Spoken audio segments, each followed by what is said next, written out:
Selamat pagi adik-adik, apa kabar? Semoga semua sehat ya, meskipun harus tinggal di rumah karena pandemi COVID-19 yang sedang melanda seluruh dunia, termasuk di Jakarta ini. Adik-adik harus tetap bersyukur dan bersemangat. Ya, adik-adik, pagi ini kita mau bersama-sama mengikuti ibadah hari Minggu Persekutuan Teruna. Nah, adik-adik siapkan ya semua keperluannya, apa aja itu, ayo. Alkitab, kedua Mas PT. Siapa yang udah lupa? Pasti belum kan? Ya, yang ketiga adalah adik-adik siapkan lagu dari KMM 133 yang berjudul Tuhan Yesus Sahabatku. Nah, adik-adik, kalau semua sudah siap, yuk kita mulai. Adik-adik bangkit berdiri semuanya. Ya, kita akan menyanyikan bersama-sama dengan suara yang lantang dan penuh dengan semangat Mas Pelkat PT GPIB.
Adik-adik, sebelum membaca dan merenungkan firman Tuhan, kita siapkan dulu ya bacaan kita hari ini.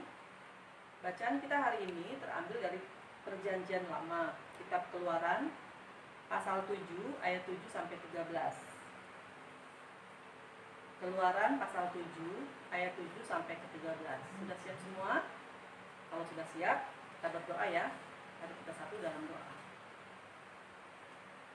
Bapa di surga yang kami kenal dan sapa dalam Tuhan kami Yesus Kristus, terima kasih atas penyertaan dan pemeliharaan-Mu Tuhan sepanjang minggu yang baru kami lalui. Terima kasih atas kesehatan, sekolah, dan keluarga yang Tuhan anugerahkan bagi kami. Ajar kami Tuhan untuk selalu bersyukur atas segala yang telah kami terima daripada-Mu. Saat ini kami hendak membaca, merenungkan, dan belajar firman Tuhan.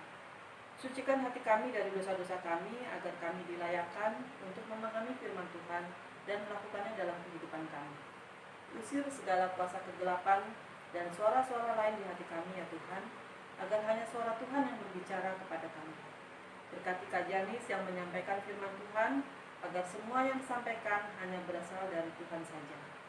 Terima kasih Tuhan Yesus, bersabdalah, kami rindu mendengar firman Tuhan. Amin. Adik-adik, kita sama-sama baca ya, Keluaran 7, ayat 7 sampai 13. Kita mulai. Adapun Musa 80 tahun umurnya dan Harun 83 tahun ketika mereka berbicara kepada Firaun. Dan Tuhan berfirman kepada Musa dan Harun, apabila Firaun berkata kepada kamu, tunjukkanlah suatu mukjizat, maka haruslah kau katakan kepada Harun, ambillah tongkatmu dan lemparkanlah itu di depan Firaun. Tongkat itu akan menjadi ular. Musa dan Harun pergi menghadap Firaun. Lalu mereka berbuat seperti yang diperintahkan Tuhan. Harun melemparkan tongkatnya di depan Firaun dan para pegawainya. Maka tongkat itu menjadi ular. Kemudian Firaun pun memanggil orang-orang berilmu dan ahli-ahli sihir. Dan mereka pun, ahli-ahli sihir itu, membuat yang demikian juga dengan ilmu mantra mereka.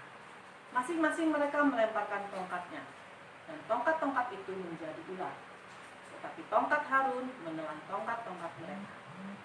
Tetapi hati Firaun berkeras, sehingga tidak mau mendengarkan mereka keduanya, seperti yang telah difirmankan Tuhan. Berbahagialah tiap orang yang membaca, merenungkan, dan melakukan firman Tuhan dalam kehidupan sehari-hari. Haleluya. Adik-adik yang dikasihi Tuhan dan yang mengasihi Tuhan, bacaan kita hari ini diambil dari kitab Keluaran. Kitab Keluaran ini merupakan kitab kedua dari 5 kitab Pentatuk yang terdapat di dalam Perjanjian Lama. Kitab Pentatuk ini berisi tentang penciptaan dunia, termasuk manusia, ya. Kemudian berisi juga tentang pemilihan Abraham dan Sarah sebagai nenek moyang bangsa Israel, dan janji Allah bahwa keturunan Abraham dan Sarah akan menjadi bangsa yang besar, dan tanah Kanaan merupakan tempat kediaman mereka, ya. Adik-adik yang dikasihi Tuhan, lalu kenapa di kitab Keluaran yang baru saja kita baca tadi, di pasal 1-nya, kalau kita lihat ya adik-adik ya, di pasal 1-nya judulnya orang Israel ditindas di Mesir. Kenapa? Pertanyaannya ada 2. 1, kenapa bangsa Israel ada di Mesir, bukan di tanah Kanaan sebagaimana yang telah dijanjikan oleh Tuhan Allah pada Abraham dan Sarah? Yang kedua, kenapa bangsa Israel hidup sebagai budak di Mesir lagi, ya? Nah, adik-adik, itu merupakan sesuatu yang diceritakan di dalam kitab Keluaran ini. Diceritakan secara terperinci di dalam kitab Keluaran ini bagaimana peristiwa pada akhirnya bangsa Israel yang hidup dalam perbudakan itu, mereka tertekan, menderita, dan mereka berseru kepada Tuhan, minta pertolongan Tuhan supaya mereka dilepaskan dari perbudakan di tanah Mesir.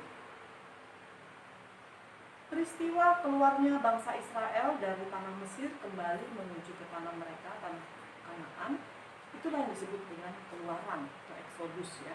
Dan itu yang akan kita bicarakan pada pagi hari ini, ya. Adik-adik yang dikasihi Tuhan, kalau kita baca lagi dalam kitab Keluaran 1, ya, coba adik-adik buka deh Keluaran 1, ya. Coba adik-adik buka ya Keluaran 1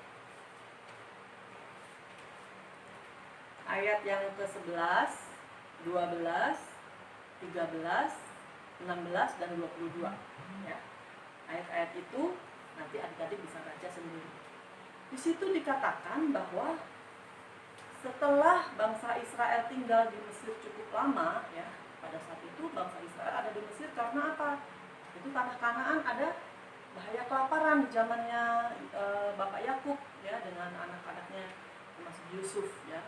Pada saat itu Yusuf yang dijual oleh saudara-saudaranya ke Mesir, menjadi penguasa di Mesir, menjadi orang kepercayaan Raja Firaun, sehingga dia meminta ayah dan saudara-saudaranya untuk pindah ke Mesir. Itu awalnya bangsa Israel kenapa ada di Mesir.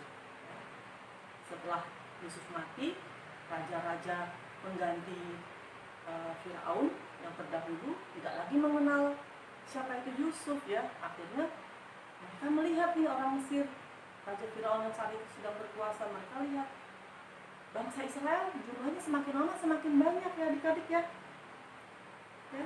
Karena jumlahnya semakin banyak, mereka tidak bisa lagi merasa senang tinggal bersama-sama dengan orang Israel. Mereka menganggap orang Israel itu sebagai ancaman bagi mereka, ya. Karena itu mereka menindas orang Israel, adik-adik.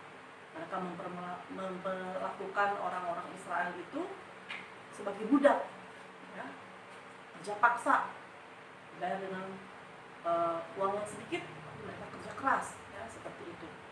Nah, dengan kondisi yang tertekan hidup sebagai budak di tanah orang atau di negeri orang di Mesir, bangsa Israel berseru kepada Tuhan, Tuhan, kalau boleh Tuhan tolong kami keluar dari tanah Mesir, kami mau kembali ke tanah Kanaan, kami mau kembali ke negara kami. Nah, Tuhan mendengar permintaan bangsa Israel saat itu, ya. Dan dalam kitab Keluaran ini kita bisa baca bagaimana Musa lahir dan diselamatkan. Kemudian Musa diutus oleh Tuhan untuk menjadi pemimpin bangsa Israel yang akan membawa bangsa Israel keluar dari tanah Mesir kembali ke tanah Kanaan, tanah perjanjian yang telah dijanjikan kepada Bapak Abraham.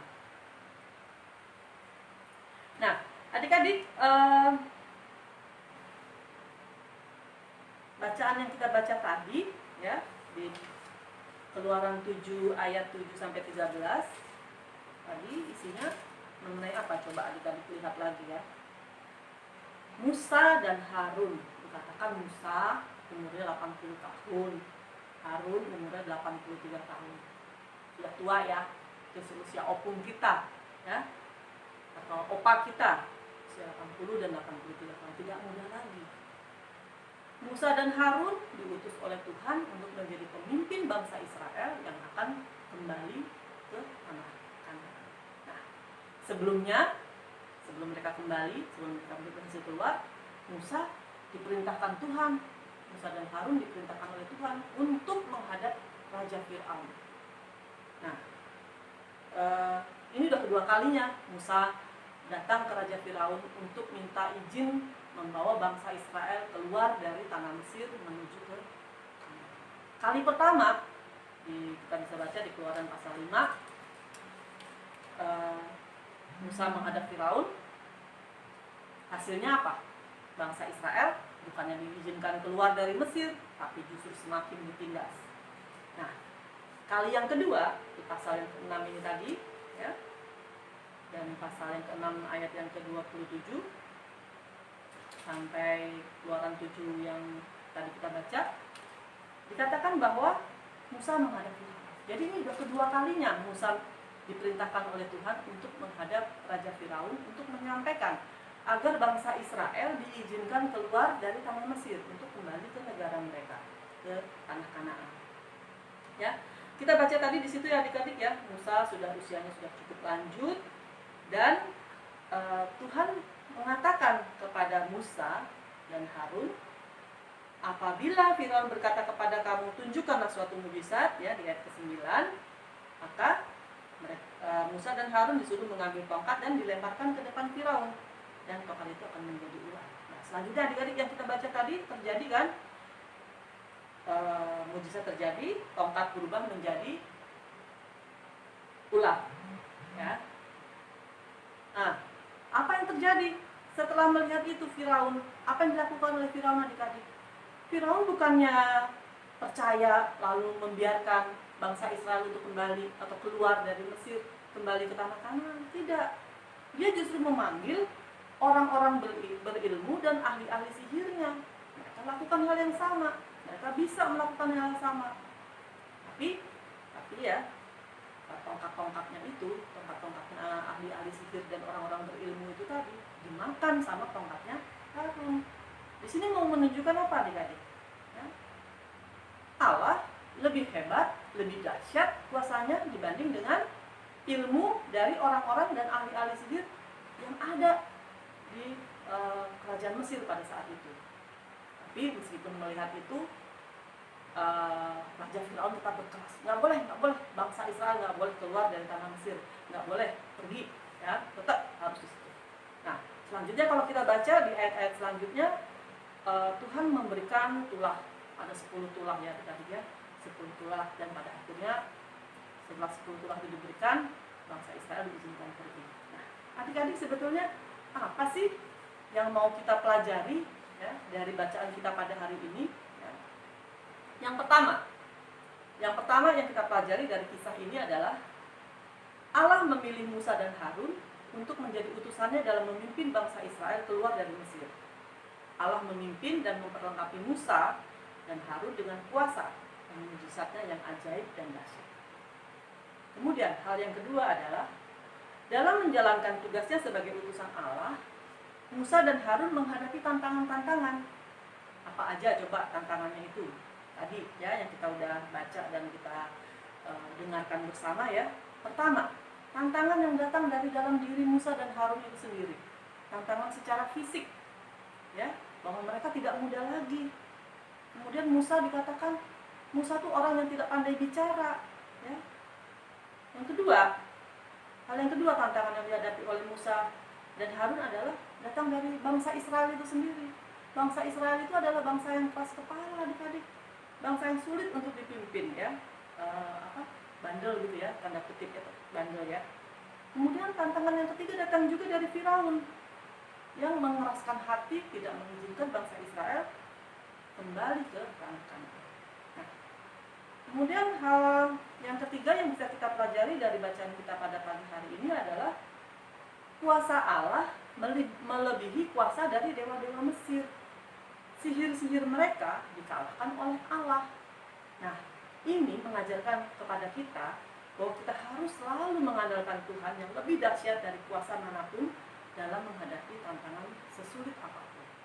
Kemudian, hal keempat yang kita pelajari dari cerita ini adalah kehendak Tuhan untuk membebaskan umatnya menjadi bukti bahwa Allah adalah Allah yang peduli dan berkarya sepenuh hati menolong umat yang dikasihinya. Nah, sekarang nih, kalau kita udah belajar 4 hal dari apa yang bisa kita baca dan pelajari dari kisah Musa dan Harun, kisah bangsa Israel, lalu apa aplikasinya untuk hidup kita adik-adik di masa sekarang ini, di tengah-tengah situasi pandemi COVID yang sedang berkecamuk di negara kita, di dunia kita ini. Apa yang bisa kita lakukan? Apa yang bisa kita pelajari? Hal apa yang dapat kita lakukan adik-adik ya? Nah, yang pertama, satu, ya, kita perlu yakin bahwa kuasa Tuhan jauh lebih dahsyat daripada kuasa-kuasa apapun yang ada di dunia ini. Ya. Yang kedua, Tuhan memakai utusannya untuk menolong sesama manusia. Siapa utusannya? Ya kita lah, kakak dan adik-adik semua. Kita semua ini adalah anak-anak Tuhan, umat Tuhan, utusan-utusan Tuhan. Kita diutus Tuhan untuk menolong sesama kita yang ada dalam kesulitan, dalam kesesakan hidup. Tantangan-tantangan yang akan dihadapi banyak adik-adik, banyak sekali. Antara lain apa? Ayo. Satu, malas, ya. Masa bodoh, saudara bukan, teman bukan, ya. Kerabat bukan, ya, masa bodoh. Ketiga, mungkin kita tidak tahu apa yang bisa kita lakukan untuk menolong sesama kita. Kemudian mungkin juga orang lain atau orang tua atau kakak kita atau orang lain, siapapun itu tidak mendukung kita dalam kita mau menolong sesama kita. Ya. Nah, adik-adik, seringkali kita seperti itu ya. Kita ingin menolong tapi hanya terbatas pada ingin aja tapi tidak dilakukan. Kemudian mungkin kita ragu-ragu ya, karena apa? Karena kita merasa kita nggak bisa, seperti Musa tadi. Musa merasa dia nggak bisa menjadi pemimpin bangsa Israel, nggak bisa menghadapi Firaun dan sebagainya, nggak bisa. Tapi di sini kita mau belajar satu hal. Kuasa Tuhan itu lebih dahsyat daripada kuasa-kuasa apapun yang ada di dunia ini.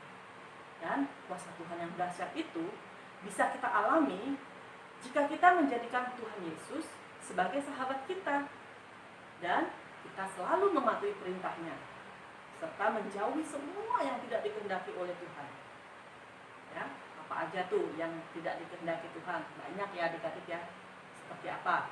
Mencontek, berbohong, ya, membuang-buang waktu, ya, kemudian tidak patuh nasihat papa mama, ya, tidak mengerjakan PR, itu semua, ya. Jadi kalau kita menjadikan Tuhan Yesus sebagai sahabat kita, Tuhan Yesus akan memampukan kita untuk menjadi utusan Tuhan, untuk menjadi berkat bagi orang lain. Nah, adik-adik mau nggak jadi utusan Tuhan, menjadi berkat bagi orang lain di tengah-tengah situasi kondisi pandemi ini? Pasti mau kan? Nah, kalau mau, adik-adik harus bersedia diutus, ya. Kalau Tuhan utus, harus bersedia. Yang kedua, kita harus selalu mendekatkan diri kepada Tuhan melalui doa dan pembacaan firman Tuhan. Yang ketiga, kita harus selalu melatih kepekaan kita dalam melihat keadaan sesama kita yang membutuhkan pertolongan. Misalnya keluarga kita, ya, kita mulai dari keluarga terdekat, teman sepersekutuan, dan seterusnya dan seterusnya. Di tengah pandemi COVID ini, apa yang bisa kita lakukan? Mungkin kita bisa membantu dengan melihat apakah saudara kita, teman kita, bagaimana keadaannya? Apakah mereka sehat? Apakah mereka baik-baik saja? Ya? Kalau misalnya mereka sedang sakit, mungkin kita bisa bantu ya dengan mengirimkan mereka obat atau vitamin, ya, membawa mereka ke dokter atau menelponkan bantuan. Apa yang bisa kita lakukan dari rumah kita? Yang penting kita peka. Nah, demikian adik-adik hal yang bisa kita lakukan di dalam kehidupan kita sebagai utusan-utusan Tuhan. Jadi adik-adik nggak ada alasan, ya, saya masih kecil kak, saya nggak bisa bantu apa-apa di tengah pandemi COVID ini. Nggak ada alasan. Karena apa? Kita punya Tuhan yang dahsyat, ya. Kita punya Tuhan yang dahsyat, dan Tuhan yang dahsyat itu sahabat kita sejati yang memampukan kita untuk menjadi berkat bagi orang lain. Kiranya Tuhan menolong kita untuk menjadi utusan Tuhan bagi sesama yang membutuhkan pertolongan. Amin. Kita menyanyi dari Kidung Muda-Mudi 133 ayat yang pertama. Tuhan Yesus sahabatku.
Terima kasih Tuhan atas firman Tuhan yang telah kami dengar dan renungkan bersama di tempat ini.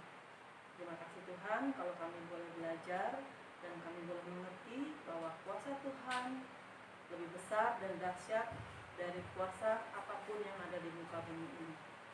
Kami juga boleh memahami Tuhan melalui kisah Musa dan Harun bahwa sebagai utusan Tuhan kami sangat membutuhkan Tuhan untuk menolong kami melakukan tugas dan panggilan kami, untuk menolong sesama kami, ya Tuhan. Ya Tuhan, berikan kami, ya Tuhan, hikmat untuk bisa menjadi pelaku-pelaku firman dalam kehidupan kami dimanapun juga kami berada. Terima kasih Tuhan, jadilah kehendak-Mu atas hidup kami. Dalam nama Tuhan Yesus kami telah berdoa. Amin. Ibadah selesai adik-adik. Sampai jumpa minggu depan di IHMPT online bersama-sama dengan kakak pelayan yang lain. Dan adik-adik, ingat ya, stay at home. 2, stay healthy. Yang ketiga, be blessed for everyone. Bye adik-adik.